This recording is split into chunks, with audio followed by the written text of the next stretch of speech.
Hi, everybody. We had a great response last week. This is the first time, last week anyways, that I did this, where we're doing it video at the same time I'm doing my radio show. And today, we're going to be talking about a new feature that Apple's decided to release that's going to help a lot of very small businesses, but it's going to upend a almost $2 billion industry. China's monopoly is gone.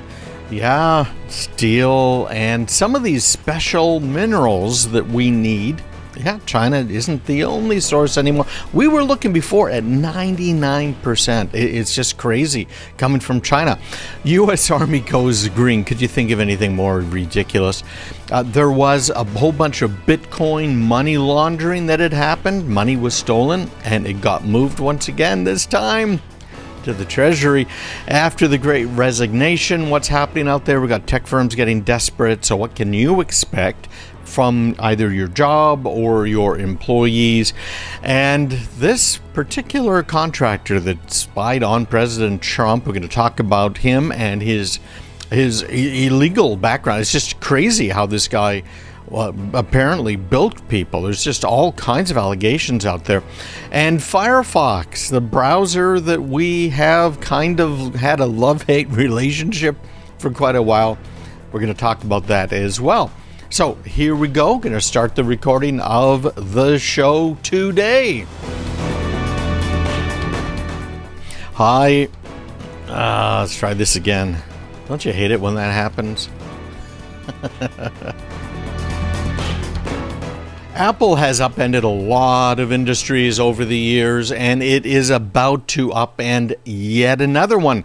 Square is a company that has been making a lot of money. Same guy that ran Twitter also started Square. What's Apple doing?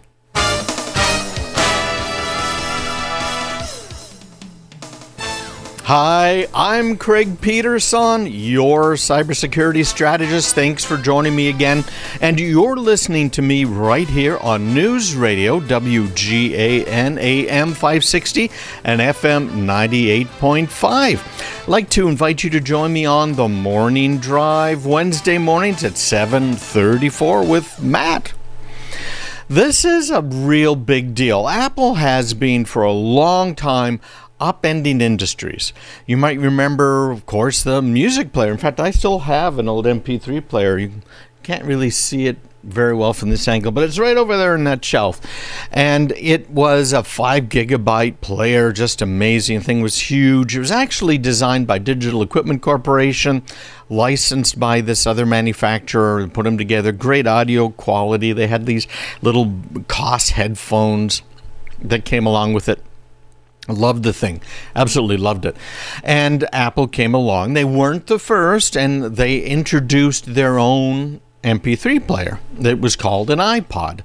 And it did very well. It just slaughtered everybody else. You might remember that Microsoft came out with their Zune, and many others came out with their own little MP3 players. Nobody could touch our friends over at Apple with their iPod. And then what happened? Well, around 2010, think for a minute, what new product did Apple introduce around 2010? Well, of course, it was this, right? It was the iPhone. Now, the iPhone cut dramatically into Apple's market, and for a good reason. It was a phone. It was a smartphone. It could play all of your music. I still have and still use a 120 gigabyte iPod, yeah. It's kind of the classic, I think is what they had called it. And 120 was just amazing. Just that much music. And of course, you know me, I have a lot of lectures, a lot of audiobooks and other things I listen to on those iPods. And what happened? Well, of course, now you can get these iPhones with a terabyte of memory in them, just incredible amount of space.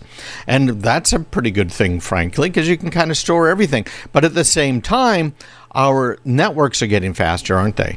So our networks, like what we have for our cellular phones and stuff, are faster than they have ever been. So you don't really need as much storage, do you, as you used to have. on your phone or your iPod or your MP3 player. So it's kind of an interesting game. How much space do you need? And I'm asked that all of the time.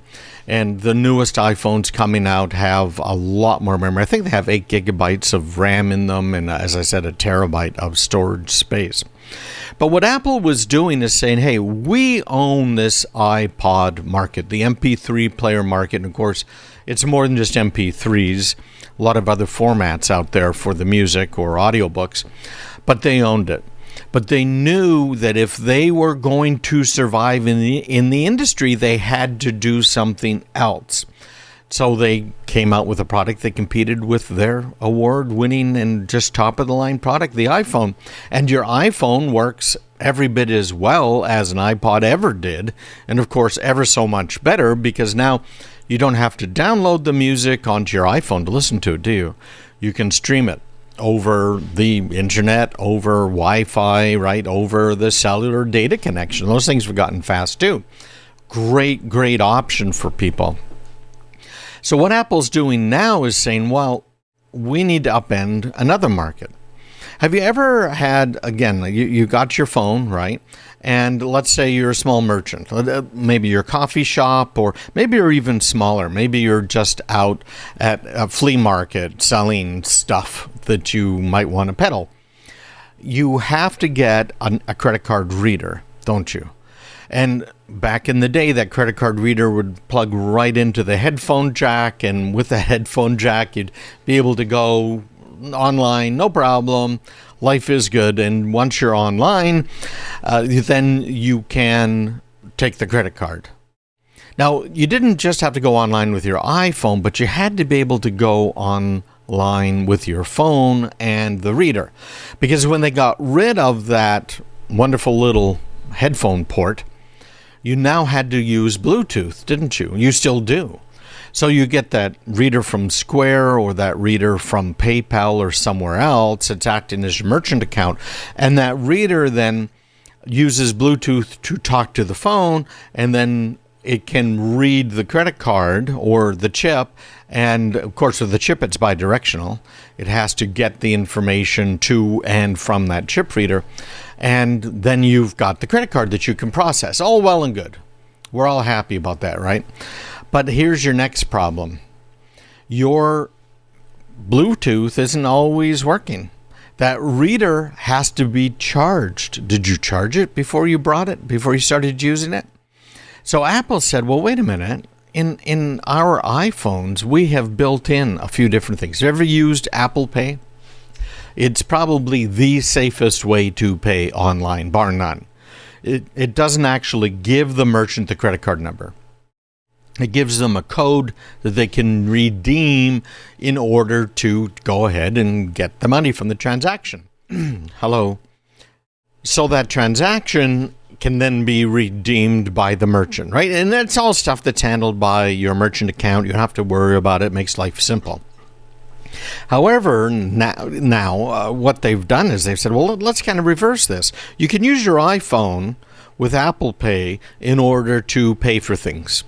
And it has what's called near-field technology in it that allows it to act kind of like those tap-and-go credit cards. Have you ever used one of those where you can just tap it and it makes the transaction happen, right?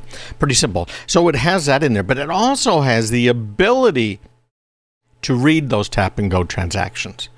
So it's going to be interesting to see exactly what happens here. This is a very big industry. There is a whole lot of money in it.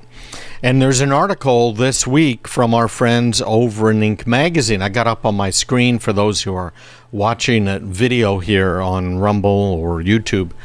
And it's talking about this feature that they introduced quite quietly, because this new capability is going to change things. Now, you are still going to have your merchant account. So you still might have to have a Stripe or a PayPal or a direct merchant account with your bank. But this is allowing contactless credit and debit cards and other digital wallets to be able to be read from anyone's iPhone, which is really quite cool. Now, there's things like Venmo and others out there that people use. My kids use a lot more than I do. But they use it to send money back and forth to each other. It's a pretty good little thing that they've got going. But with something like this, you wouldn't even need to use a Venmo. So those are the guys that are going to get really kind of nailed by it. And Stripe really is phenomenal. It's so easy to use, and I use it as well. I use Stripe for my courses. If you sign up for a course, it's almost always going through Stripe.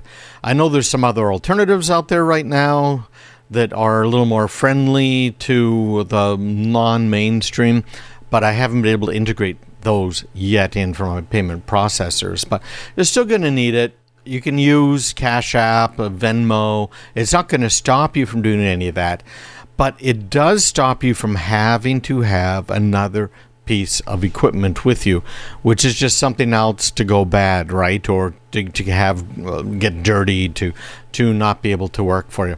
So we'll see what happens. This is cutting out these companies like Square. They'll no longer be able to have from the front to the back. They'll still have the back, frankly, but they'll be able to accept payments from pretty much anything that's contactless, which is, I think, a very good deal. We'll see what happens. But again, this is not Apple going after Apple's existing customer base like it did with the iPod transition to the iPhone. This is Apple going after another piece of the retail space. And remember what I said earlier, it's not even just that Apple has the ability to enter market, but we've seen time and again where Apple enters a market that's already established. It's not quite mature, right? You haven't had all of those acquisitions going where the companies are buying each other up. But it is going to make a huge difference because, again, Apple upending it. And Apple has ties in to a couple of banks that they use for processing their Apple cards. I think it's Goldman Sachs. And they could potentially provide you with the merchant account stuff on the back end. So I think that's pretty cool, and it's going to allow us all to have a cashless society. Yeah, if this was a political show, that's probably what we'd be talking about, wouldn't it? Because there's certain problems with doing that as well. Hey, I want to invite everybody to take a few minutes right now. I am making some changes. I've been working on some of these for weeks, but I've got a lot of clients I've got to take care of first, right? I've been doing a lot of CISO work, CISO, Chief Information Security Officer, just on a fractional or part-time basis as a contractor for a few different companies to try and keep them up to date with all of the latest in technology. So it's been really, really fun. But I haven't been able to do everything I want to do yet on the radio show. So my wife and I are reaching into our pockets, and we're going to be hopefully pulling out somebody to help us with some of this. Because what I want to do is send my show notes to you guys every week so you can see what I'm talking about. You have the direct links as well as my newsletter. And I want to start doing my Wednesday Wisdoms trainings more regularly. It's really hit or miss. So trying to do all of that. And I'd really appreciate it if you would go right now to craigpeterson.com and make sure you sign up right there for my email list. craigpeterson.com. Get it all right there. All right. Okay, I'm very confused now. What just happened? Okay, let me save this. We've been very worried about China for quite a few years for more than one reason. But one of the biggest is they have dominated some of the most critical markets in the world, including some of these mineral resources that we need.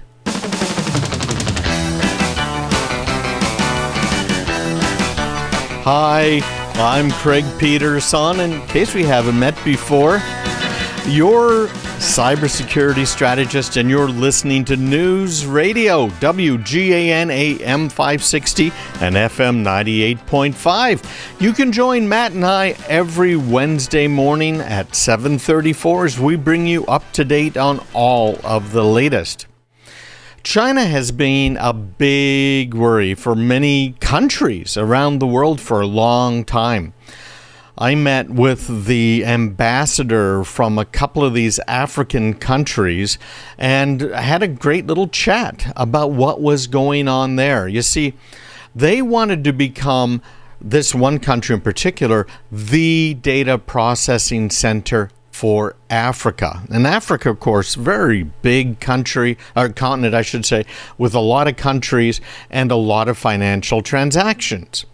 And they figured, well, what we need is a good data center. We need data lines coming in. And so they got some of those data lines and they got the data center provided by our friends in China.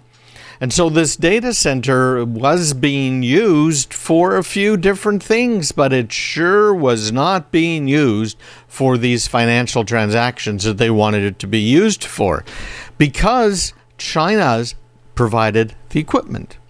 And we know from a lot of articles, a lot of research, and from the federal government that China has been spying on us. And I have seen it personally with some of these DoD subcontractors. In other words, not necessarily directly contracting with the Department of Defense, but providing parts and things via a subcontractor relationship. So China's a problem. So what do they do? How is this small African country supposed to become the data processing country for all of Africa with Chinese equipment? Well, how could they possibly do it without Chinese equipment? And that's what the ambassador was telling me. We need this equipment. This is it. They had Chinese routers, switches, processors. They had racks of equipment set up in virtual environments, and they were all set to go. China's been doing similar things in other parts of the world, where they come in, they might build a port, for instance, which has happened many times. One in Indonesia, particularly, I'm thinking of, and they finance the port. If you don't make the payment on that data center, or the payment on the port, or the payment on the railroad system, etc., that China has installed in your country, guess what's in that contract? You forfeit them. So the data center now becomes absolutely China's. Not just a lien on it, not just a lease from China.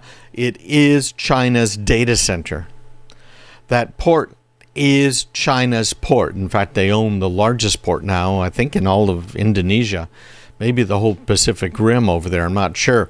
But that's what they've been doing. Same thing with railroads, etc., etc. So China really has a lot of companies and countries over the barrel. That's something we didn't want to have happen here. And President Trump, you might remember, was very adamant about it. He did a whole lot of work to make sure that none of the Chinese interests would really be able to take over and control our U.S. interests. Makes sense to me. So what has China been doing to us? Well, we know about the steel. Remember, China was dumping cheap steel into the U.S. and world markets. That hurts us, right? We have a need to make things here. If we ever, heaven forbid, got into a war again, and we needed ships or boats or planes, or we needed armaments of some sort or another, we need to be able to make them in the United States or in an allied country. You remember how many problems that Britain had during the war trying to ship stuff over. I have two kids that were merchant mariners, and the U.S. Merchant Marine Academy is the only of the military academies that flies battle standards, because they lost cadets who were there at the school during warfare. Okay, it's a bad thing. We don't want that to happen. So not having to rely on other countries, actually ends up being a bit of a positive thing, depending on what it is. China's sent us things like dog food that's contaminated, baby food contaminated, even those, green recyclable bags people take to the grocery store, contaminated with lead. It goes on and on. Well, they also had control of 99% of certain precious metals that are needed for some of our key manufacturing here in the U.S. So we put tariffs on China for steel. We did the same thing in 2021. In fact, they put a tariff of 23% in 2021 to protect the steel manufacturers here in the U.S. from these cheap Chinese imports. Not just cheap, but low-quality steel. Huawei, you know about them.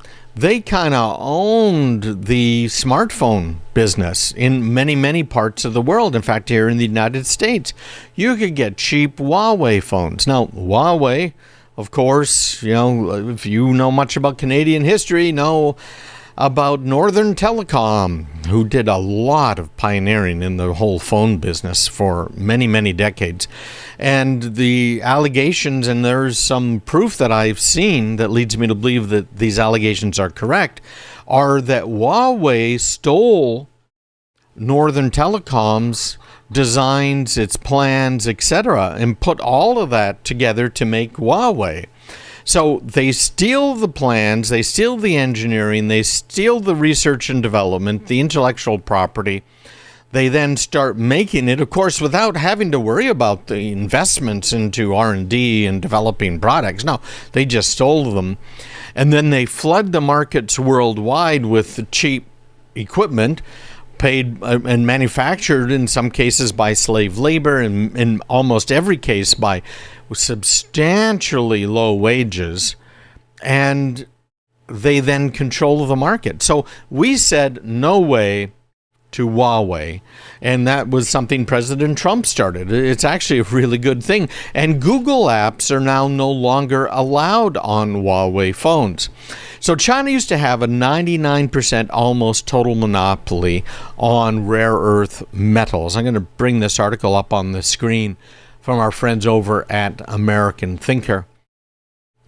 But now they have fallen to less than 60% monopoly. So they've been trying to stop shipments of rare earth metals to countries all over the world to drive up the prices. They did the same thing here to Japan because of the contesting in the South China Sea of some of these islands and some of these mineral rights. But since then, in the last decade, rare earth metals are being mined in other parts of the world. We talked here about what California is doing. California is now going to be mining lithium and some of these other rare earth metals that we need to make batteries, we need to make processors, we need to make cars, we need to make light bulbs, right? On and on. They used to have a near monopoly on foreign offshore investment because companies were going to China like crazy because of cheap wages over there. 1.4 billion consumers has been leading companies that make movies like Disney to go over to China. But things have really stopped in some of these growth areas for China and, in fact, have reversed in a very, very big way. They're clamped down on business, censoring of wealthy capitalists, food shortages, centralized government corruption, corruption, mismanagement, stagflation, plunging birth rate, all resulted in investments and opportunities fleeing China. Great article in American Thinker. Keep an eye out for it in the newsletter this week. And stick around. But first, check out craigpeterson.com. Make sure you're on my email list. And if you like watching video, hey, I'd like to invite you to watch me and follow me on YouTube and Rumble. Well, in the What Were They Thinking? Man, have we got something for you. Here we go. This is straight out of the What Were You Thinking department. In fact, what are you thinking? Yeah, the U.S. Army is planning on going green. Yeah, they want electric vehicles in war.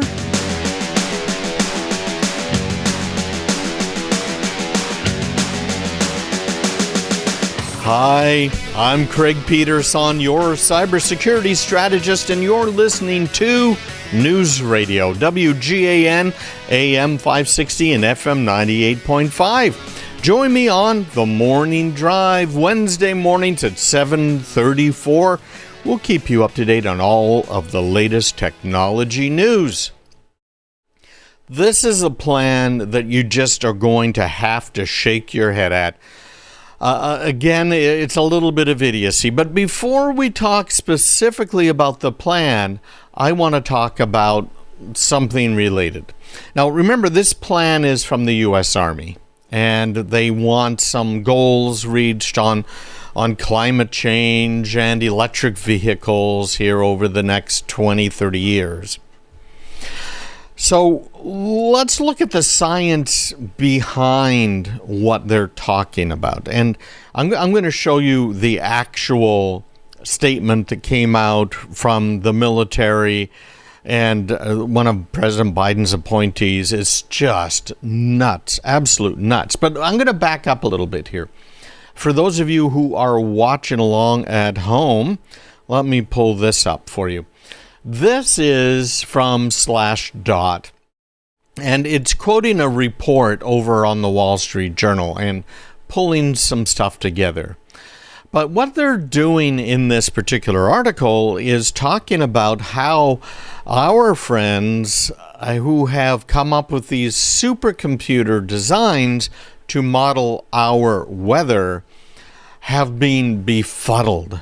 They've reworked 1.2 million lines of computer code in order to compensate for something that, well, I don't know about you, but if I was writing the code, I probably would have compensated for it in the first place.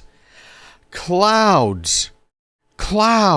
Yeah. It turns out, this is just, to me, absolute boggling the mind. But you know that great glowing orb that appears in the sky from time to time? Give or take half of the day.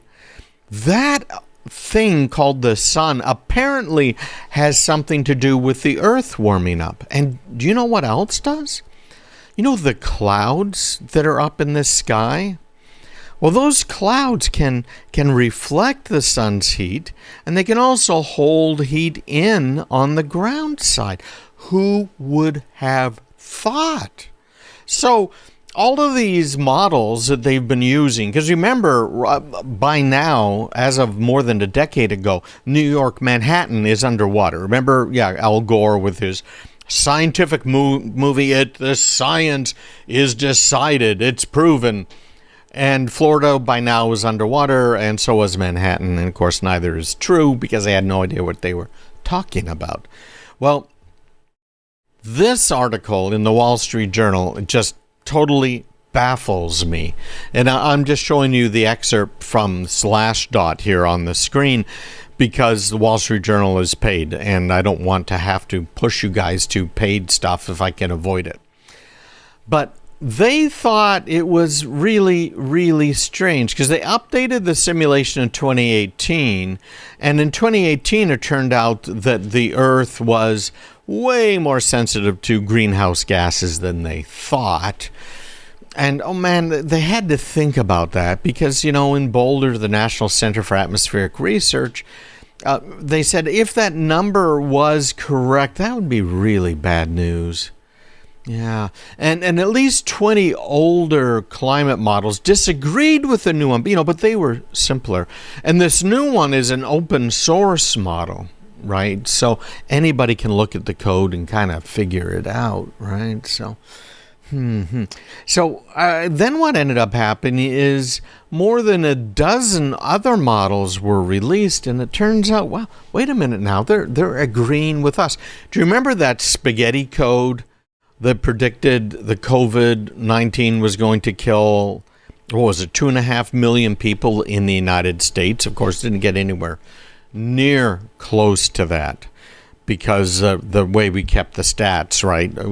Dying with COVID versus because of COVID, right? Remember that whole controversy? Well, it turns out that the scientists concluded that their new calculations have been thrown off kilter by the physics of clouds in a warming world, which may amplify or damp climate change. Isn't that what I had just said, right? The clouds, they can block the sun and they can also keep heat in, right? A night with lots of moisture in the air, whether it's humidity or clouds, is going to stay warmer than a night where there's no clouds. Well, these are experts, so the fact that they left out clouds and the effect they might have must make a whole lot of sense, because this is the science, and the science is settled, right? Yeah. So Andrew Gettleman, a physicist there in Boulder, said that the old way is just wrong. We know that. I think our higher sensitivity is wrong too. It's probably a consequence of other things we did by making clouds better and more realistic. You solve one problem and create another. I got to point out, science. Science is not settled on pretty much anything, and it never has been. And until we are all knowing, it never will be. So keep that in mind and quit having your heads just be so inflated that you think that you're absolutely right. Because I'm not absolutely right. They're not absolutely right. No one's absolutely right. So let's get into the Army here, okay? This is just so exciting because Christine Wormuth is the Secretary of the Army now. And the Army is going to lead by example. Let me put this up on the screen. I just realized I don't have this up on the screen for you guys. We will use our buying power to drive change in the industry and leverage best practices from many sources. There's another great quote here from the Secretary of Defense. We face all kinds of threats in our line of work. Yeah. Secretary of Defense, Army, yeah, okay. But few of the threats truly deserve to be called existential. The climate crisis does. Climate change is making the world more unsafe, and we need to act. Right? That's what she's saying. This thing goes on for pages, what the goals are. So I decided, okay, Craig, let's have a look at this. I'm going to do a search in this PDF for the word risks. So what are the risks? If we're going to be messing with the military, right, with the electric vehicles, because, you know, in the middle of a war zone, it's great. You stop, you plug your electric vehicle in, you let it charge for half an hour, and then you're off and running. And particularly where tanks are, right, where we're trying to protect our personnel, maybe have an offensive. They'll wait while we charge our tanks, right? Oh, and a little tiny solar cell, or we cover it with solar cells. That's going to be enough to charge it if we leave it sitting there for a week. So we're okay. So what are the risks associated with us being idiots and moving towards an electric army?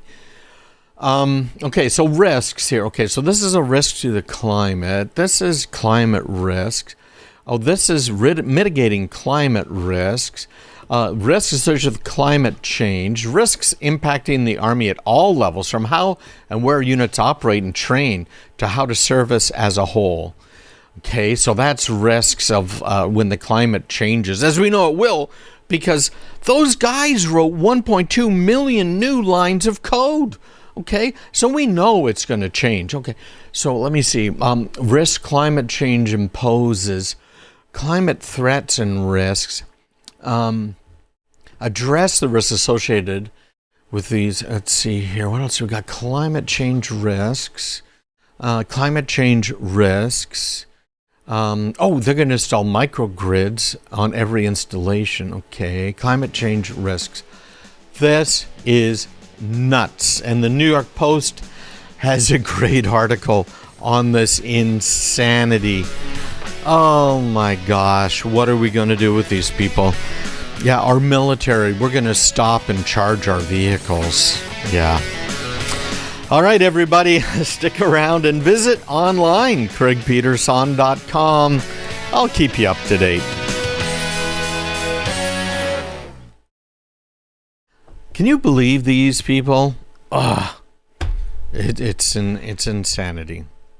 We're going to talk about this Bitcoin laundering case that really kind of turned the internet upside down. Cryptocurrencies? Bitcoin? How safe is it? How secure is it really? And what happened here? Because this Bonnie and Clyde failed. Hi, everybody. I'm Craig Peterson, of course, your cybersecurity strategist. And you're listening to News Radio, WGAN, AM 560 and FM 98.5. I'd like to invite you to join me on the morning drive Wednesday mornings at 7:34. Matt and I talk about all of the latest in technology. This is an article from the New York Times. Now, I know I don't like to, you guys know this, show you stuff that you have to go to a paid site, and particularly something like the New York Times. It's amazing to me how they have some really great journalists that do a good job on some of these stories, and then they just totally go political on so many of the other stories. And I'm not talking about the editorial page, knock yourself out, but anyways, this is a fascinating story to me because so many of us think that using Bitcoin is going to be safe. After all, cryptocurrency, right? And crypto means cryptography, and cryptography means we're keeping ourselves safer. Isn't that how that's all supposed to work? Yeah, kind of the bottom line. Well, in reality, it doesn't always work out that way. And when it comes to cryptocurrency, it definitely doesn't. I want to explain a little bit about cryptocurrency for people if you don't understand it very well. Just putting it very, very basically, the way it works is there are ledgers, just like the old ledgers you used to see at the banks or businesses, those big books, and they'd maybe do double entry ledgers or maybe some other types. Nowadays, of course, all of the stuff is done on computers. But the idea is you walk into your bank and you say, I want $100 from my account. So the bank opens up its ledgers and sees, okay, your account has X dollars in it. They give you $100 in that ledger. Now they mark down that your account now is $100 less because you just withdrew $100. That's the simple way it works with the bank. It's actually very similar with these cryptocurrencies. But what happens in cryptocurrencies is you're not dealing with one institution. So it isn't just your retirement plan at Fidelity, for instance. When it comes to cryptocurrencies, these ledgers are maintained by hundreds of different businesses and people around the world, thousands, depends on the cryptocurrency itself. And the idea is when you go and you want to take your $100, for instance, from the bank, they look it up in their one ledger, and that ledger is assumed to be correct.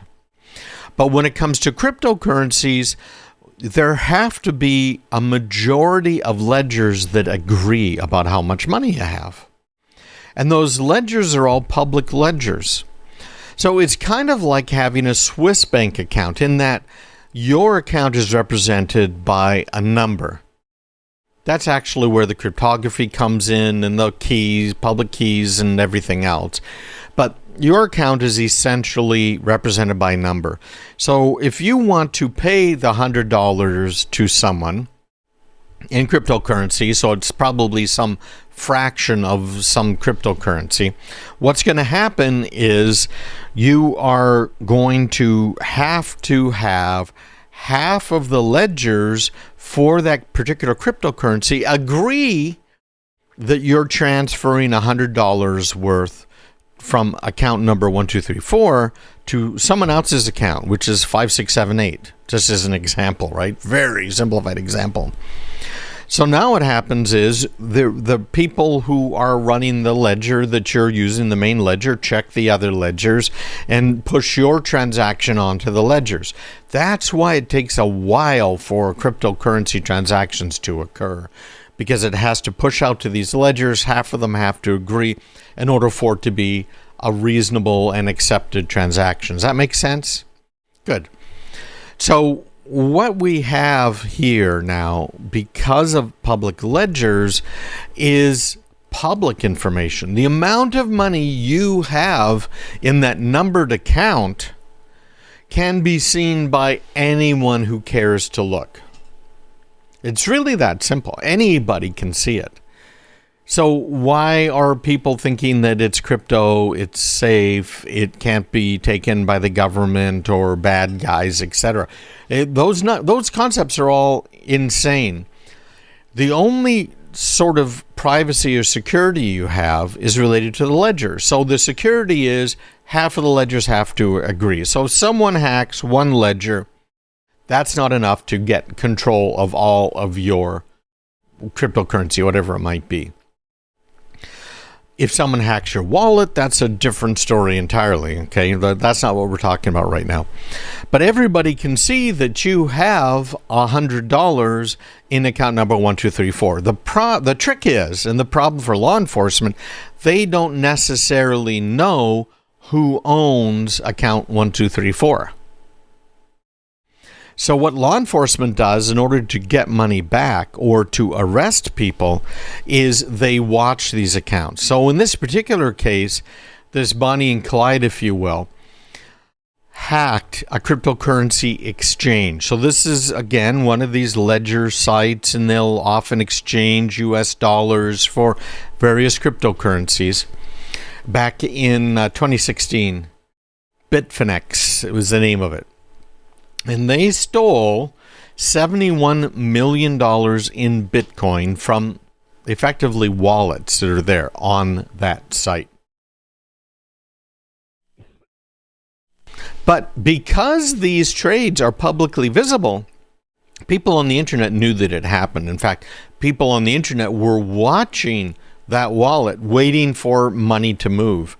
And this couple that's alleged to have stolen it, it's Ilya Lichtenstein and Heather Morgan, that account, they could see that $71 million was in it. But over time, 6 years later, the value of Bitcoin had gone up substantially. And today is worth about $4 billion. Isn't that just amazing? It's worth a lot of money.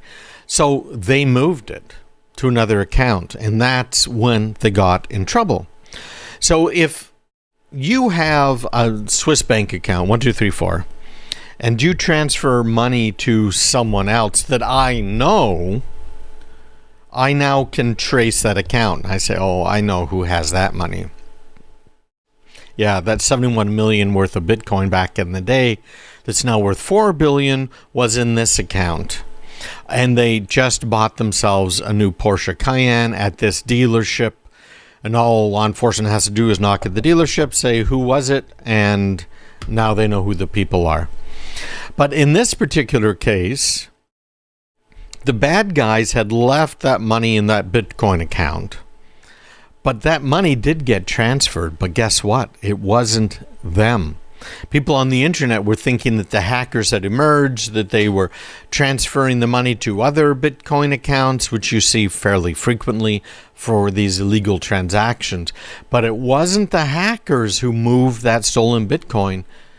This is, again, from the New York Times. It was the government, which had seized it as part of investigation into two New York City entrepreneurs. One with a little-known Russian emigre and tech investor, who I just named. The other, his wife, an American businesswoman and would-be social media influencer with an alter ego, was a satirical rapper named Razzle Khan. Amazing. You can't make this stuff up, can you? So they're charged with conspiracy to launder billions of dollars in Bitcoin. Ilya is 34 and Heather's 31, accused of siphoning off chunks of this currency, trying to hide it in this complex network of digital wallets, internet personas. And if they're convicted of it and a second conspiracy count that has been put against them, they could be facing up to 25 years in prison, right? So as is always the case, you ask the neighbor, he was a good boy. He's a very good boy, right? I love that, how he plays that little bit all of the time. But the couple's neighbors said, well, they're kind of goofy, but, normal types of people. Never expected that. But these are part of a real change that we've been seeing over the last few years into investigations in the cryptocurrency field. Now, remember, crypto isn't necessarily the best thing. I don't own any, never have owned any. I played around with some mining stuff at one point just on my regular computer to see what it was all about. But it is not anything that's worth anything to anyone, frankly, what I did. Now, a lot of people have been buying it. Of course, part of the problem with it is in order for it to be truly useful, you have to convert it back into something like a US dollar or maybe some other type of currency. And that's often when people get caught. And nowadays on the tax forms, it even asks you about any sort of crypto holdings that you might have. So remember all of that. They don't know, by the way, this is again from the article in the New York Times, if they were directly involved in this breach all those years ago, but this is really crypto culture, and it really is the fringe. And they went crazy online and started looking at the digital trail. Her videos suddenly shared widely online. Yeah, they've become infamous, I guess is the right way to put all of that. Hey, if you like the show, I would really encourage you to follow me. You can listen to my podcast on TuneIn, on any of the major, in fact, streaming platforms out there. SoundCloud, you'll find me on Apple, etc. And I just started videotaping the shows. Last week and this week. I've done little things before, but now I'm trying to do the whole show. So you can watch me on the show as I'm recording it live and kind of see a little bit behind the scenes, which I've always liked. I've been watching Howie Carr and Grace Curley do their show, and I thought, it's well worth it. This week, I did a little bit of editing on it. I kind of cut out some of the in-between because I had some longer coughing fits and had to stretch my legs a couple of times. But you get to see the whole thing behind the scenes. And if you sign up for my newsletter, you're going to get my weekly trainings. You're going to find out about boot camps I'm doing and other things. But you have to sign up. Go to craigpeterson.com. You'll see it right there on any page. Frankly, just scroll down a little bit. It'll pop up right at the top of the page. Put in your name and email address, and I'm going to send you a few special reports, including my report on passwords. craigpeterson.com. All right. So, guys, I am going to do the rest of the show later, but you won't even notice because it'll just seem like a second has passed. So stick around. We're looking good. Right, everything's running, about to start up.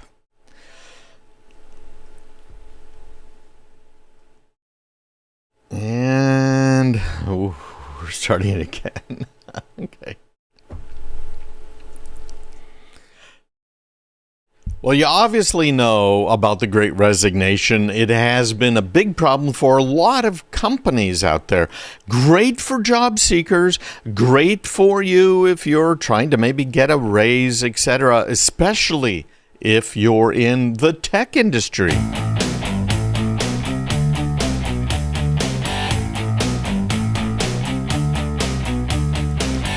Hi, I'm Craig Peterson, your cybersecurity strategist, and you're listening to News Radio, WGAN AM 560 and FM 98.5. I'd like to invite you to join me on the Morning Drive, Wednesday mornings at 7:34.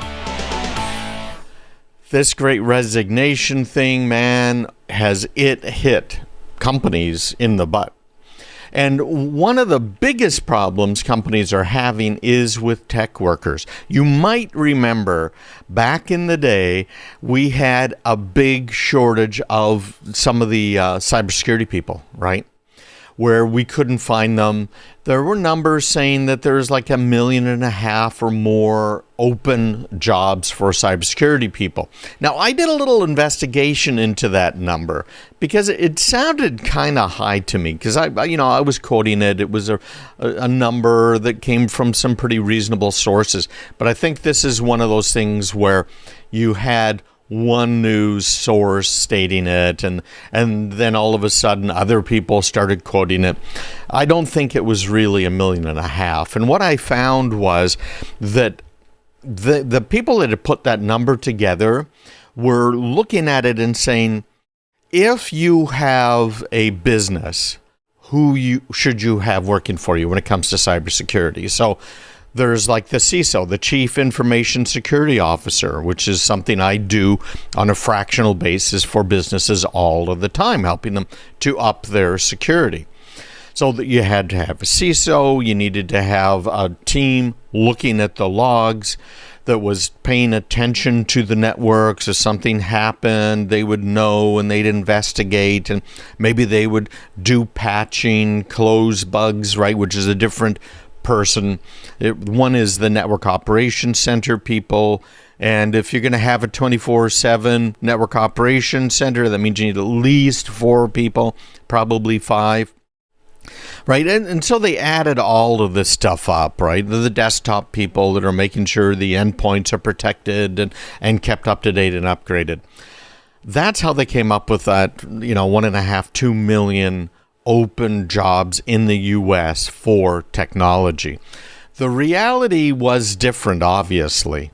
And now with the Great Resignation, where all of these people are out of the jobs, right? And part of the problem was right at the beginning of the lockdowns, they had people suspended, right? They laid them off, or they said, okay, well, maybe we'll have you back. It's only 2 weeks to flatten the curve, so take a couple of weeks off. And so that gave people the opportunity over that 2-week period, which actually was 2 years, right? Maybe it's just my imagination. I'm not sure. But that whole flatten the curve period that lasted for 2 years, people said, well, I don't like this job because, frankly, there is very few jobs. There are very few jobs that are as stressful as the cybersecurity jobs, because you're dealing all of the time with the senior executive saying, well, I'm not going to do this double login. I'm not going to carry a token around with me. I'm not going to have my screen time out after 15 minutes or 5 minutes. No, it has to be half an hour or an hour. I just can't get my work done otherwise. So you're fighting with senior management who approved the budget in the first place, right, to at least do the minimal stuff. You're fighting with senior management to get the budget you need in order to keep the company safe. Because nowadays, if you're not keeping a company safe, you can go out of business like that, lose your reputation, lose your intellectual property. I've seen it before with companies, small companies, bigger companies. You've got to make sure all of your backups are in place. You're using at least a 3-2-1 strategy. Nowadays, it's kind of more of a 4-3-2-2-1-1-0-0 strategy. I'll have to do a webinar on that one, or a little meeting. We'll get together and talk about it. But again, if you're interested in that, you got to go to my website and sign up for the email list, craigpeterson.com. Anyhow, just trying to figure it all out is difficult. And then you get all of these false alerts from software, and you got to figure out, was this a legitimate alert? Was this a false alert? What should I do about this? What should I do about that? Who's really trying to break in? Why are they trying to break in, right? All of that sort of stuff gets to be kind of difficult. So it's a stressful job. So a lot of people that were in cybersecurity at the beginning of the lockdown left. They said, I got to find something better. I know a couple of listeners who decided at the age of like 55 to 60, in both cases, that they would go change their careers, had enough of what they were doing, and were going to go into cybersecurity, took some of these classes, got the basics together, and found jobs in cybersecurity. Now, they're not going to be experts, but they certainly knew more than the other people at the business, including the IT directors, right? And I say that with air quotes. So they both changed jobs during the lockdown. Now that's an interesting thing to me because I'm not pointing my finger at either one of these guys, but the number one thing you have if you are in cybersecurity, if you are a CISO, is the top drawer of your desk, assuming you have a desk. There's two things. One is your resume and the other is your resignation letter, because ultimately any business can be hacked. Now, I don't want people to say, well, I'm throwing my hands up because it doesn't matter. Any business can be hacked. I'm not going to deal with this, right? Why would I spend any money on it? Well, because you can control how likely you are to be hacked, and you can get like a 98 to 100% effectiveness depending on how you measure things. And if something does happen, what matters is how can you recover. So if you look at things like the NIST cybersecurity framework, you'll see there's all kinds of provisions in there to make sure the business survives a hack. Okay, so stuff you need to do, stuff you need to be concerned about, right? But the whole cybersecurity side of the business is still in high demand, because businesses more and more are realizing they can't just get by with running antivirus software anymore. You can't just say, oh, well, I've got wonderful Windows Defender on my PC and that's working great. I don't need anything else. Now you have to have a much more advanced system. There's no two ways about it. So what we're finding is people in the IT business right now can find a job if they want it. Great article here. Let me show you a little bit. If you're watching, you'll see this on the screen. Two articles this week that I thought were really great, and I want to kind of run through a little bit. But one is from Wired magazine. That's a magazine I've subscribed to for a long time. They got some crazy ideas, but they got some good stuff too. And it's talking about the shortage of qualified workers and the competition. It's fascinating. And then another one here I'll show you from the New York Times magazine. And it's talking about the recruiters who are trying to recruit in the tech space. Now, in both of these cases, what we're talking about are job vacancies that are open in the minimum hundreds of thousands in the U.S. right now. Yeah, it's hard to tell. But what you can tell and what we are seeing is that these recruiters who used to be stalked, quite literally sometimes, by people looking for a job are now lucky if they get a return email or a phone call. That's how bad it's gotten for them.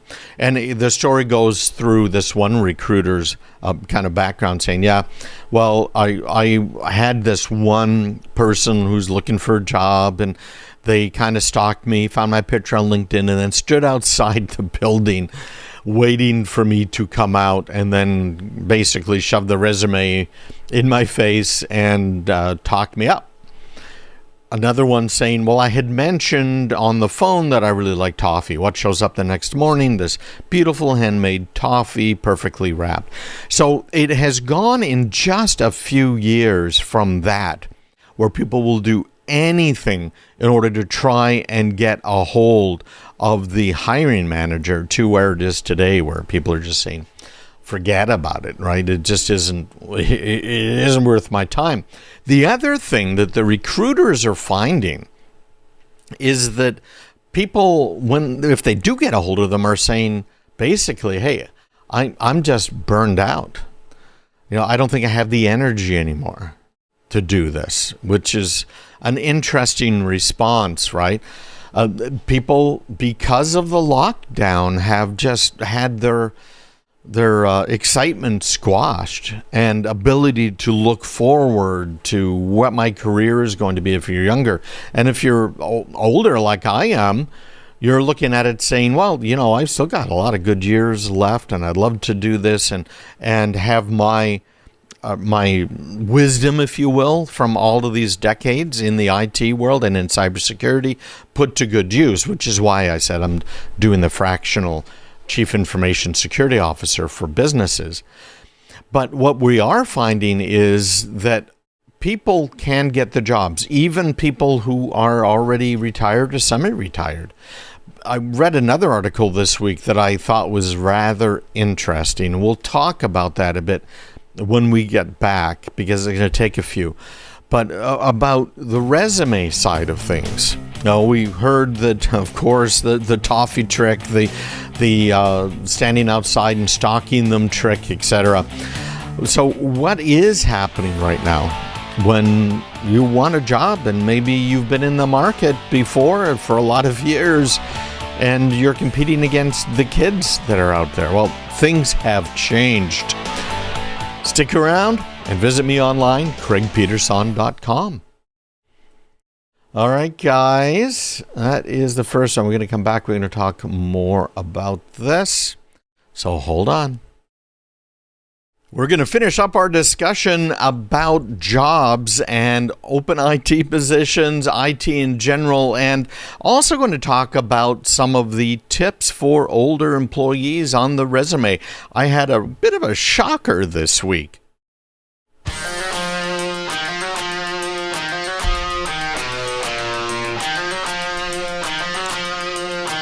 Hi, of course, I'm Craig Peterson, your cybersecurity strategist, and you're listening to News Radio, WGAN, AM 560 and FM 98.5. I'd like to invite you to join me and Matt on the morning drive Wednesday mornings at 7:34. Now, this article, and I'm going to pull it up on my screen for those who are watching online, is, I think, fascinating. This is from the New York Times, and it's talking about recruiters, and it's from a recruiter's perspective, frankly. And it's saying here, this is, by the way, the one that had that story about the lady that used to be just kind of hunted down all of the time. But it's saying recruiters are in such a demand that they, too, are scarce, which means their fees have never been higher. In-house tech recruiter salaries are up about 30%. Organizations looking for help in cloud and cybersecurity positions have increased fees they're offering to recruiting services to as high as 45% of the first year's salary. Isn't that something? That's Robert Half. I should have them on the show again. They have been on a few times in the past. This particular lady who left her job where she was always being courted and started freelance recruiting before the lockdown back in 2018. But their big challenges are, frankly, going beyond finding just regular humans. The New York Times says, as the people are talking to potential hires, recruiters have a big picture view of just how quickly the market is moving. And they've got to, of course, take that and translate it into something that hiring managers would understand, right? And that's a fine line between, hey, I'm trying to help you out here. You really should pay attention. And this is a hard sell, right? So it's a really interesting line.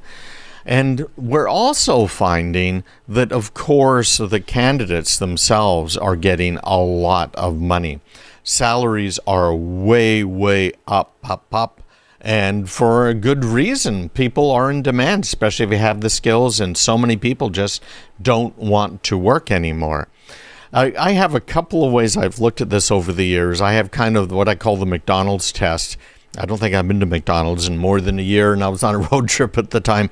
But it's how good is the service at McDonald's? Because if typically the service at whatever retail store you go to is pretty good, it usually means, wow, people are looking for jobs. And it's hard to find a job. So you've got basically overqualified people working there. On the other end, if people who are working in the customer service retail space, which unfortunately, right, that's your face, that's your company, the people that answer the phone or that talk to your customers, those are the people who are out front. So in dealing with those people, are they the best or the worst if there are a lot of open positions? Well, typically, and I hate to say this, but typically they're not your best employees. So that's kind of my McDonald's test, right? Did I get great service at McDonald's or Wendy or Burger King or at the mall, or did I not get great service? And right now, we're not getting great service at any of those sorts of places. It's actually been more than a little frustrating sometimes. Even at the local coffee shop, it's been a little frustrating. The other thing, this has surprised me. This was this week, right? Now, I've never been ageist. In other words, ageist. In other words, it doesn't matter to me if someone's younger or older. Certainly, you can get to age where there's senility. The other obvious problems with mental function, look at President Biden, frankly, and some of the issues he has, at least from time to time. But other than that, I never have. So I was really, really surprised when I was reading an article this week, and it was talking about your resume if you want to get hired. And I'm going to run through some tips here because I spent some time doing some more research on this. But you guys know, right? I'm not a spring chicken. I'm not an old man. The brain's obviously functioning just fine. And that's a good thing. Probably will be well into my 80s, hopefully 90s. That's been the history in my family. So you're 60 years old, even 70 years old, you still got a lot of good years left in you. So when I'm looking at this and saying, okay, what I do is what's called a fractional CISO, fractional Chief Information Security Officer for businesses. So what I do is I go into a business part-time because I limit myself to somewhere between 3 and 4 customers at a time. And I have a team behind me that helps with all of the paperwork, the documentation, for all the compliance and everything else that's out there. And as I'm doing all of this stuff for the company, I'm bringing them in compliance with the cybersecurity regulations. And in a lot of industries, if you're not in compliance, you're in big, big trouble. Okay, that makes sense, I think, to most people. So I was thinking, okay, how can I promote my fractional Chief Information Security Officer stuff? So, I tidied up a little bit of my LinkedIn page. I really got to get some stuff together on my Craig Peterson page and mainstream page as well, which is my company. But I've done what I've done. So I started doing a little research saying, well, what sort of stuff should I have out there on LinkedIn or other places? And this is where I really got surprised. And this is where the ageist stuff comes in. And that is everybody, and I did a whole bunch more research on this, and I mean everybody says, if you're older, do not even put dates on the resume of when you did things. Don't put anything on the resume that's more than 10 or 15 years old. And if you've got experience from back then, like I do, right? I could go in and be a COBOL programmer today. I did a lot of COBOL coding back in the 70s. IBM assembler, I did a lot of that. I even did 6502 assembler for those that might remember that chip. And I've done a lot of kernel work over the years. C is my language of choice and was for years as I maintained and developed code for Unix kernels, right? So all of that stuff out the window. And what you do is you put it under additional experience. And even if you're saying, hey, listen, I've been doing this, like I've mentioned to you guys before, that I have, over 35 years of cybersecurity experience, and it's legit. Right? You guys know I've been helping to develop the internet since the early 1980s. Like 81 is kind of when I got going a little bit, and 83 is when I was into it pretty much full time. But apparently that's a no-no nowadays. So instead of saying, hey, listen, I've got 40 years of, actually, I've got closer to 45. I started in 75, I think it was, in networking, IBM networking, the old RJE and stuff. That's a no-no. I should say 10 plus years of computer network experience. Because apparently what's been happening is these machine learning tools that hiring managers are using are ageist. Now, businesses are using them because of this problem we just talked about here from the New York Times. Recruiters are even getting hard to find and hard to keep. And employees are, in some towns, some cities, wages are up 10% in the IT area, just in general, let alone cybersecurity. So you've got to go through automated systems now as opposed to a person. Now, it's always been tough dealing with HR because HR, they don't know the business. They certainly don't know the jobs. They just got some bullet points, outlines that they're working from. So we'll talk about this more when we get back. I'm going to go through some points here. Korn Ferry and others have a lot of good points. And as I said, we should probably try and get Robert Half on at some point. They're local here. So anyways, visit me online. Sign up right now, craigpeterson.com, and stick around because we've got a lot more to go. Okay, that is it for that radio segment. And, oops, click. I don't know if you can hear that. I don't know if I have the little error sounds routed out to a recording or not. But I'm going to push this out and I'll be right back. So what are the things that we need to do? That's what we're going to talk about right now. So let's get the radio show rolling. Well, we talked a little bit about the jobs, what it looks like out there, what recruiters are doing. I'm going to review here now the resumes. Really, what should you have on them, particularly if you're a little bit older, like me?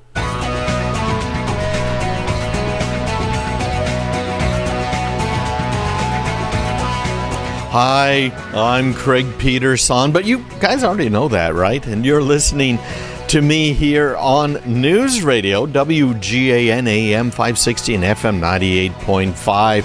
I'm a cybersecurity strategist for more than 10 years, and I'd like to invite you to join me Wednesday mornings at 7:34 right here as Matt and I talk about all of the latest. New York Times, great article about this, and I am also going to show you this other little article from Wired here. We're going to go full screen for those of you watching here online. But the tech companies are really getting desperate. This is a chief economist over at Deutsche Bank, published in a report saying that people are resigning at the highest rate since 2009. Huge numbers are leaving the labor market entirely, and more than 80% do not want a job. The highest on record since 1993. That's absolutely amazing looking at these numbers. So this whole Great Resignation, as it's called, has really widened the gap. Let me make this text a little bigger for you guys. And there have been some huge gaping holes in the workforce out there. IT in general is really looking for people, big time. Cybersecurity also looking for people. And I'm in the process right now of hiring a couple more. And let me tell you, it's more difficult than it's ever been before. In IT alone, this is according to Wired, 31% of workers actively sought out a new job between July and September last year. That's the highest amongst all industries, according to Gartner. Gartner guys that make all these studies that they sell to businesses.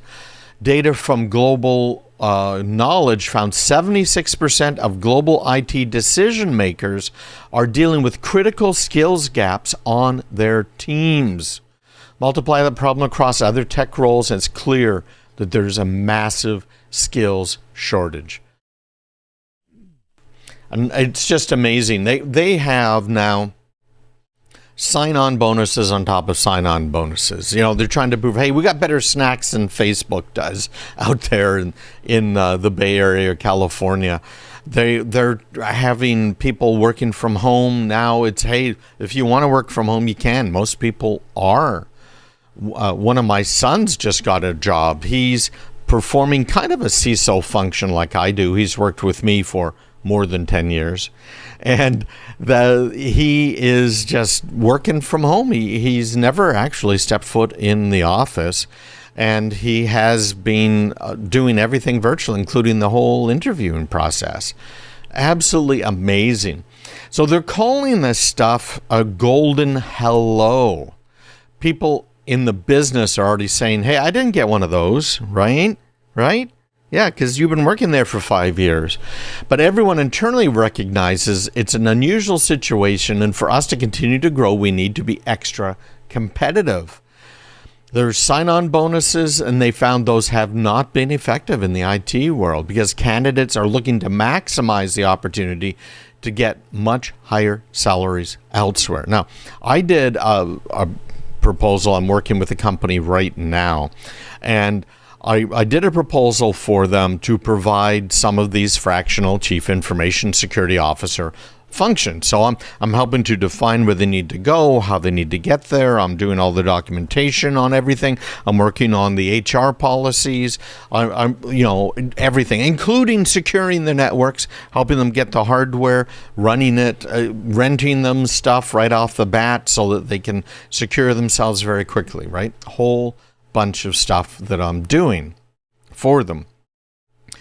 And frankly, I think it makes a lot of sense. But how could they possibly hire somebody like me? How could they hire someone like my son? So I went online to Glassdoor. You might know about that website, glassdoor.com. It lets you check out businesses, what jobs might they have open, and look at reviews from an employee standpoint of a company. Glassdoor is pretty good for that. And I looked at salaries. Right now, somebody like me that is a CISO makes between $250,000 and $900,000 a year, depending on the size of the company. Now, that's real money. Last time I checked, even with the inflation that we're looking at right now. I don't know. Maybe I won't keep up with it. I saw some inflation numbers. Of course, they moved these out of the consumer price index because it would make it look bad. But some of these inflation numbers are over 20%. It's just nuts. So that kind of a salary, $250,000 to just shy of $900,000 a year salary, plus load, which you have to add normally, about 30%. And then plus all of the equipment, plus the CISO needs a team, everything else. This is a huge, huge problem. And they need to be hiring people to fill those jobs. These are just amazing. Permanent remote positions in the U.S. doubled from 9% to 18% during the last quarter of 2021. Doubled in the last quarter of last year. Ladders and online jobs, this is according to Ladders, okay?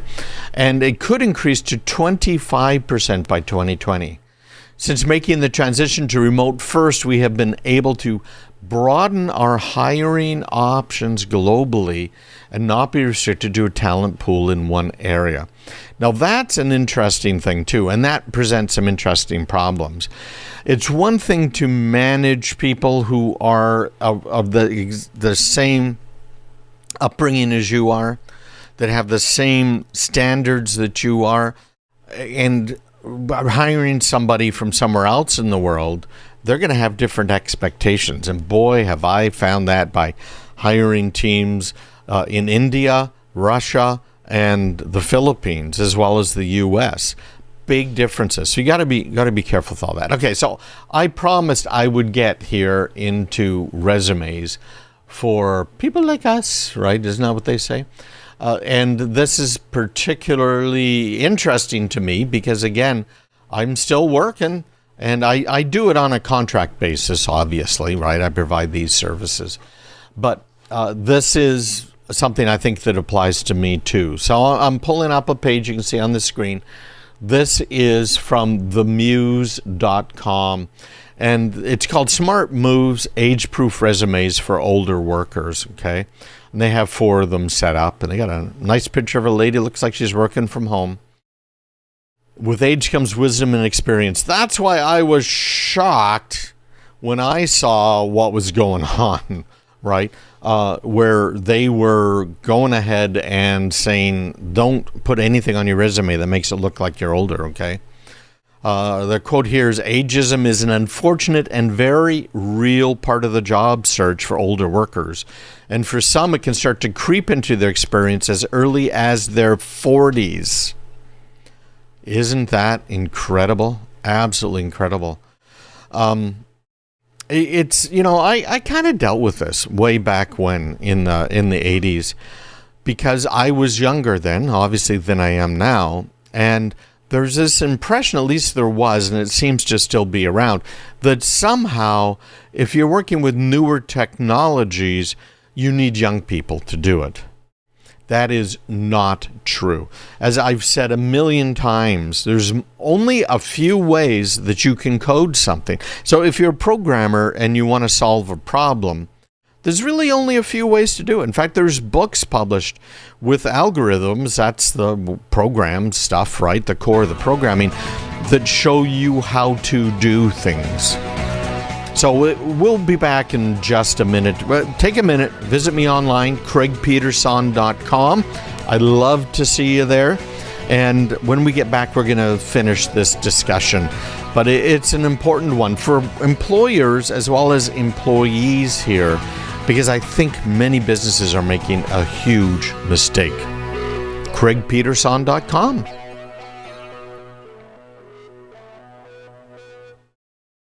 Okay, so that's it for that segment, guys. And it always takes a few minutes to write this stuff out to disk. So I'm going to do that now. And I'm going to pause this so you guys don't have to watch me as we write it out to disk. But I'll be right back. Here we go.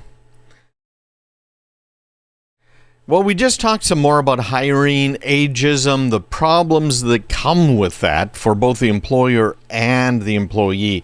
And we're going to get now more into this from the muse. We're going to talk about the 4 things you should be doing with your resume.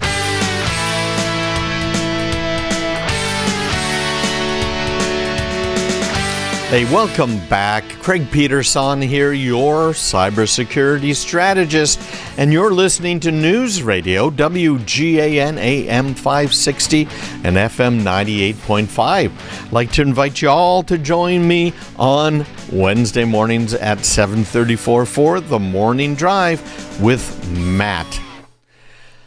There's a lot to be said for having experience. I mentioned about how businesses who are hiring programmers should really rethink the idea of hiring the young guy that knows the latest programming languages. Because again, there are so many things that you need to know besides how do you code this line. It's like what Google did for many years, probably still does. They don't want you to necessarily write a program in Go, which is Google's latest cool language, but they want you to solve a problem. They want to see your problem-solving skills. How are you going to do it? Nobody has more skills than someone that's been doing that for decades. Again, there's only so many ways to program something. I don't care what language you're using. We used to have a saying, you can write COBOL in any language. But it's true, right? That's why we used to say that. So when it comes to IT in general, the older the person is, the more experience they have in the field, the better off they're going to be with your company. Because again, there's only so many ways to break into a computer. Yeah, there's the latest, greatest virus out there. But managing people, managing expectations, working with senior staff, doing presentations for investors, that's the sort of thing that takes experience. How do you get that experience? There's only one way, and that's to get the experience. It takes time. Learning a new programming language for a programmer, not a big deal at all. Again, there's only so many ways to do something. And a programmer like me that's done a lot, written hundreds of thousands of lines of code in at least a dozen computer languages, picking up a new language is easy. I picked up Python and was able to be programming in it using APIs online, all of the newest ways of programming and interfacing with other back-end systems. I was able to write something that was putting together a whole bunch of cybersecurity stuff from scratch in the matter of a couple of hours on a language I'd never used before. Okay, so how do you deal with that? It's the question of the hour, right? So let's have a look at this article here from the Muse. They've got some suggestions for us here. If you've been in the workplace for decades, you've got a lot of experience, but putting it all down can be a real liability. I remember I used to have a dossier. I had a resume, which was like a one-pager. Then I had a dossier that went on for 30 plus pages of all the things I had done, right? I wrote some of the very first, I designed and implemented and used for a customer some of the very first firewalls ever made, routers, load sharing. But do I want to put that all on the resume? Probably not, but I understand that technology extremely well.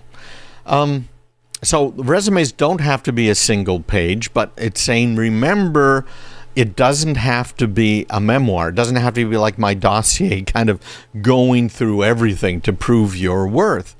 And what they're saying here specifically, this is a Gary Sussman, it's just a marketing tool whose sole purpose is to land you an interview. It doesn't have to be exhaustive and comprehensive. It just has to show that you can solve the problem the hiring manager is hiring someone to solve. And the beauty right now, again, if you're in the IT, if you're in cybersecurity, is they need people. So it's going to be easier to get through. And if you are an older person who has learned a bit about cybersecurity, maybe taken an online course or two, you have a much better job or chance of getting hired for a job than you probably have ever had, okay? It goes on and on. Employers are most interested in how your recent work ties back to the job that you're applying for rather than your experience 15 years ago. Okay, that makes sense. So dedicate more resume space to detailing the positions you've held over the past 10 to 15 years that are related to the job. Number 2, do not date yourself. Now, I mentioned earlier in the show that most businesses now are using some form of machine learning. Call it artificial intelligence, whatever you might want to call it. But they are doing the initial cut. So they're looking for buzzwords, that's for sure, okay? And what they're also looking for is saying, okay, well, this guy's got more than 10 years experience, or he's got 35 years or 45 years of experience in this, right? So do we want to hire them, or are they just burned out? They don't want to do it anymore. What we're finding is the younger kids are definitely get burned out. Older people, not so much, right? We do what we love to do, no matter your age here. So Sussman explains that when he included his number of years of experience, hiring managers told him he was too qualified, which he interpreted to mean they couldn't afford to pay someone his age what his skills and experience were worth. He had better luck when he focused on more recent experience and made his age less obvious. And if you've earned any professional certifications, don't list the year the certificate was earned, but do provide the expiration date on those certificates, okay? While including a role you held or diploma you earned 2 decades ago are obvious signs you're an older worker, there's other subtle clues. Older professionals are sometimes thought of as lacking technology savvy. Do you guys think that I lack technology savvy, right? No. When the FBI InfraGard program needed someone who knew technology, could run technology, and run their training programs, who did they turn to? The FBI InfraGard program turned to me, okay? So these sorts of assumptions many people are making are dead wrong. I made sure there's no indication of my age on my resume, no mention of my graduation year, no old school email addresses. If you have AOL Yahoo, Hotmail, ditch it. Open a Gmail account. Once you've gotten that new email address, add it to the top of your resume along with your mobile phone number and the URL to your LinkedIn profile. That's how they're hiring nowadays. You don't really need to put your physical address in anymore. You could put in your city and state, but remember, after the lockdown, a lot of people are working remotely, and a lot of people have taken jobs and have never even gone to the office. And I used my son as that example earlier. He recommends removing all mention of outdated or standard software knowledge. Now, this is an interesting point and a potential problem. I mentioned earlier that I did a lot of COBOL programming back in the day. I mean, a lot for banks, market research companies, and others. We were so into COBOL, we wrote an assembler in COBOL. Okay, if you know what that means, that's kind of the opposite of what you normally would do. Here's the issue that I want to bring up. There are still COBOL applications out there, and it is very hard to find somebody that wants to write in one of these older programming languages or maintain some of these older programming languages, okay? So that's kind of the catch-22 there. Lean into your resume gaps. It says, whereas some older workers have to overcome the perception that they have too much experience, others need to explain a gap in your resume. If you stepped out of the workforce to raise children or care for parents or have been unemployed due to layoffs, you might be wondering, how do you handle it? Well, hiring managers are familiar with resume gaps, so it's not necessarily a cause. So what he's saying here is put volunteer experience into the gaps. So you were helping somebody out, maybe you worked in a family business. There's things like that that are not negatives. Highlight your achievements. This is the main thing here, okay? I've seen this again and again. Older workers might feel intimidated about the job search process, but you've got a credible ace in the hole that you can confidently present database examples of how you've delivered impressive benefits and solutions for your employers over the span of your career. This is true for everybody. I don't care if you are 20 years old entering the labor market or if you are 80 years old still in the labor market. Letting them know your successes, what you've done. So, for instance, for me, as a fractional Chief Information Security Officer, I can talk about all of the companies that I've done incredible work for and what it's meant to them. In some cases, I have saved them from the brink of bankruptcy because of money stolen from operating accounts and because of ransomware and other types of malware, intellectual property theft, just on and on. So he gives an example here I think is pretty good. He says, instead of saying responsible for marketing materials and event promotion, say created marketing materials and promoted events through social media, boosting attendance by 80% over a 6-month period. So you see what he's doing there? Instead of responsible for keeping records to track contractor costs, say developed and implemented a new record-keeping system, saving the company $12,000 per year in contract costs. You might include summary statements. I've always done that at the top of the resumes to outline what it is I do, what I can do for them. This whole thing, it's easy to feel overwhelmed. It's a little disconcerting when you're trying to do a job search. I know that just watching some of my kids just get looked over. I have another one that's pretty high up in a business, and she's been overlooked. She's applied for jobs and came down to the last 2 people. She was one of the people, and I think the last 3 times she was overlooked. So you got to be careful of that. And also, because there's so much money out there right now for people that are hiring, work hard to keep the employees you have. Well, that's it for today. Make sure you visit me online, craigpeterson.com. If you have any questions, I'm more than glad to answer them. I get emails every day, me, at craigpeterson.com, and I'd be glad to help fill in the gaps. Take care, everybody. Bye-bye. All right, so that's it for the radio show today and for the recording. I'm trying to think of some things we could do here after the show, and I think we might try and pick a topic and record it and include it here as part of the video show as well. But we'll figure that out. You might send me any suggestions you have, again, to me at craigpeterson.com. Definitely let me know what you think about the video, and I'll put it in the email again this week. Take care, everybody. Bye-bye.